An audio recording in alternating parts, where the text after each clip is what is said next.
Whether you're new to taming or refining your next pet, this guide walks through the full advanced taming process, step by step. Let's dive in.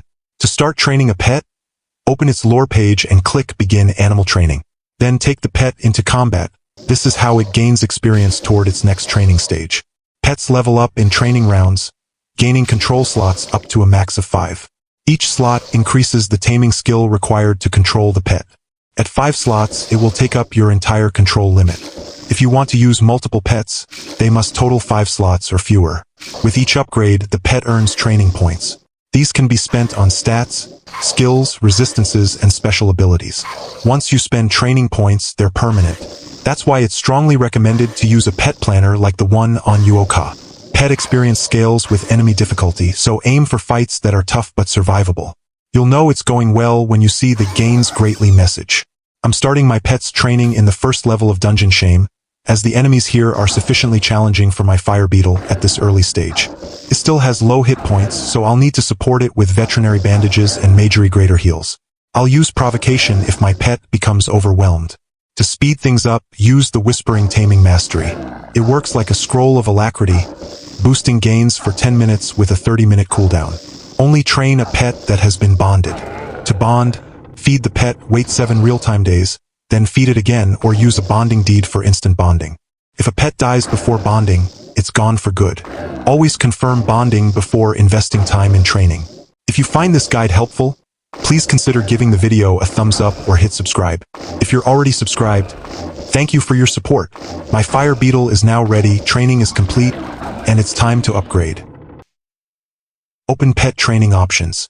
When your pet moves up a slot, it gains 1,500 training points. Before spending anything, click Plan, then Enable. This lets you queue up to 20 upgrades without committing, so you can preview the point costs and lock in your build in the right order. Core stats and resistances have hard caps, so you need to apply them in the correct order. You can queue upgrades in advance and commit them one by one, or follow an online pet planner and remove each upgrade from your plan as you commit it. Before you train anything, make sure you've planned your build. Every pet starts with different stats, slots, and sometimes preset abilities. But the overall training sequence is the same. If a step doesn't apply to your pet, just skip it. We're focusing on the core process so you can build a strong, customized pet, no matter what you're starting with. With the basics out of the way, let's dive into the actual training process, what to prioritize, how to spend points, and how to build a pet that works for your playstyle. Damage resistances. The first priority when training a pet should be setting its resistances. Resists reduce the damage your pet takes and are essential to its survivability. Each pet has a total resist cap of 365 points across all 5 resist types: physical, fire, cold, poison, and energy. This cap forces you to make deliberate decisions about what your pet will be facing most often. Balanced templates like 80 physical, 75 fire, and 70 across the rest offer protection against a wide variety of threats. Alternatively, you might increase energy or fire resist if you're planning to use the pet in areas heavy with those damage types. For example, the fire beetle comes with 75 fire resistance, so I will not adjust this. I'm planning on using this pet specifically for Winter Spur, where I know that creatures there do mainly cold damage, so I'll set its cold resistance to 80, the maximum. Stamina and dexterity. Stamina determines how fast your pet attacks, and dexterity affects its movement speed. For most pets, 150 stamina and 150 dexterity is the goal. This ensures your pet attacks and moves at maximum efficiency. Dexterity can sometimes be beyond the normal cap of 150 on naturally overcapped pets such as the ancient hellhound, but this is rare. A pet with overcapped dexterity responds much quicker to threats. However, overcapped stamina just means it simply has a buffer if it loses stamina, as attack speed is still capped at 150. If your pet has overcapped dexterity, you can skip this step.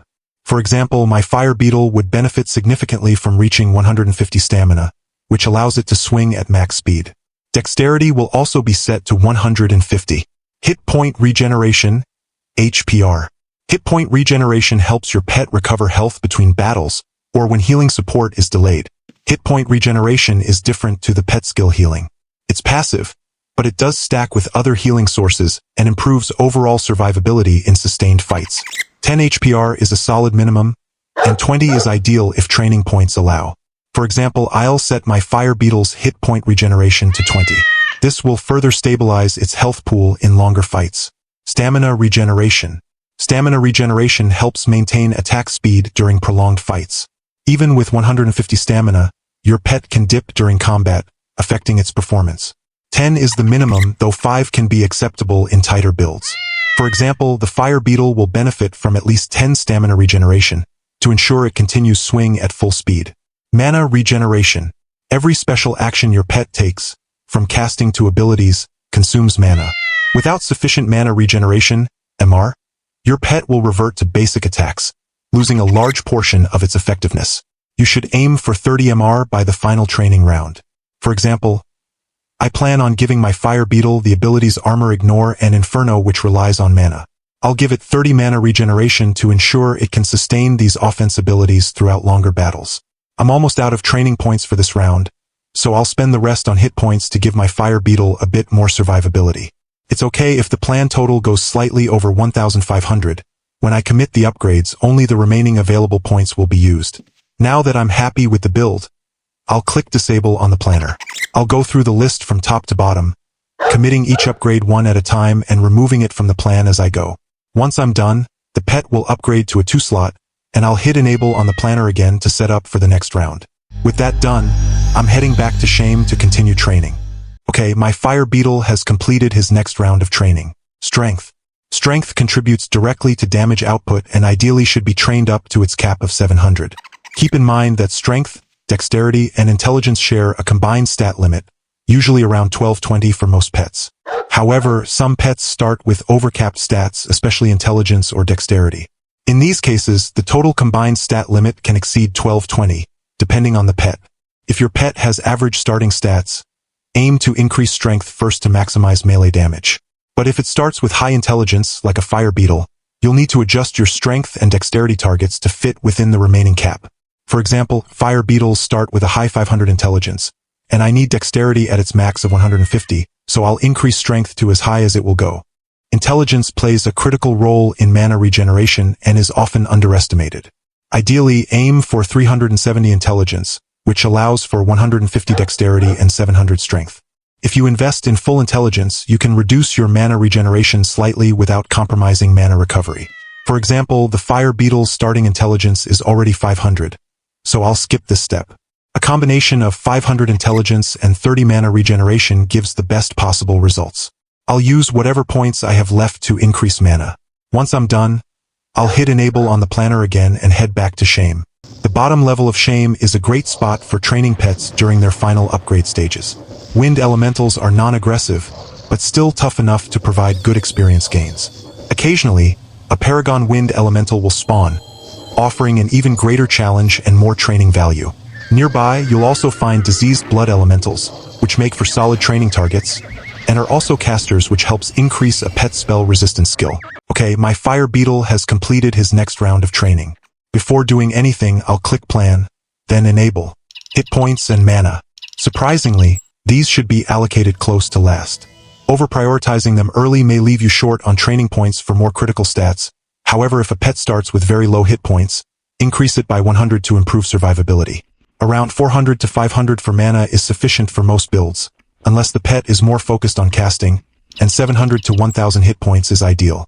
Note that mana is not drained by melee, only by casting or using abilities. For example, the fire beetle already has 500 mana, and only 2 special abilities as well as high mana regeneration, so I'll skip increasing mana. I don't want to worry about it running out of hit points, so I'll set that to as high as I can with what points I have. I'm now in the final round of training, the last opportunity to increase my fire beetle's power. This is where your pet takes on its custom role by gaining special abilities and upgrading its skills with power scrolls. Base damage. Base damage is the single most important offensive stat your pet has, determining its raw melee damage. However, it should only be maxed during the final round of training. The cap for base damage increases as the pet's control slot increases, so applying it too early will not achieve the highest potential damage output. You can raise it with every slot upgrade if you wish, but always reserve the final training round for maxing it out. Melee-based pets benefit the most from this, but maxing this out is essential for every pet. For example, once my fire beetle reaches 5 slots, I apply the full points into base damage. This will bring its lore screen value to 24 to 33, ensuring its maximum potential output is reached. Abilities. Abilities define your pet's final role. These are added at the final training stage, but you must reserve enough points for them from the beginning. Use an online pet planner to calculate total training point costs to avoid surprises in the last round of training. When selecting abilities, always add area effects first, then special moves, then special abilities, then magic, moving from the bottom of the list to the top. The system locks out incompatible options if added in the wrong order. Also consider your pet's AI type. Melee pets use physical abilities effectively, while mage pets prioritize spells. If you give a mage pet physical abilities, it may cast less often, reducing its effectiveness. Some pets spawn with preset abilities, which can limit your choices. While it's possible to overwrite certain abilities, like replacing bleed attack with wrestling mastery, doing so often costs a lot of training points and may not be worth the trade-off. It might be tempting to stack multiple abilities, but pets can only use one special ability at a time, with a cooldown between uses. Giving your pet too many abilities may mean your strongest skills activate less often, or not at all. For example, I want my fire beetle to focus on melee, so I'll add armor ignore for better direct damage, and then inferno. Power scrolls. Giving your pet increased skills is critical for effectiveness in combat. When increasing skills, the relevant power scroll must be in the top layer of the backpack and are consumed when committed. 120 power scrolls are hard to acquire and should be reserved only for your best pets. 115 scrolls are gained by completing champion spawns.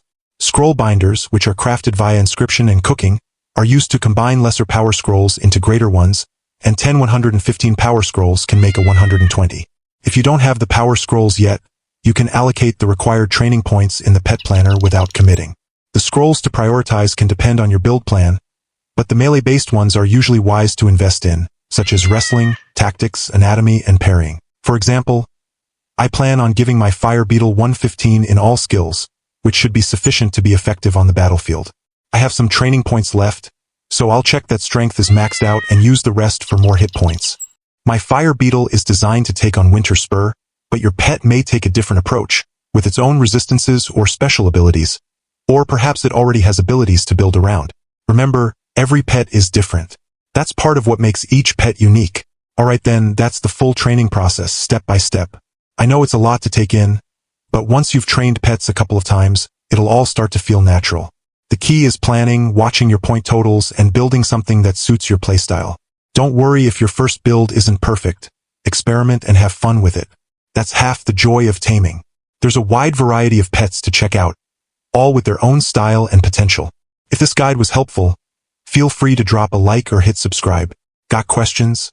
UO Alive Discord is a great place to chat and get feedback from the community. Thanks for watching, and happy taming!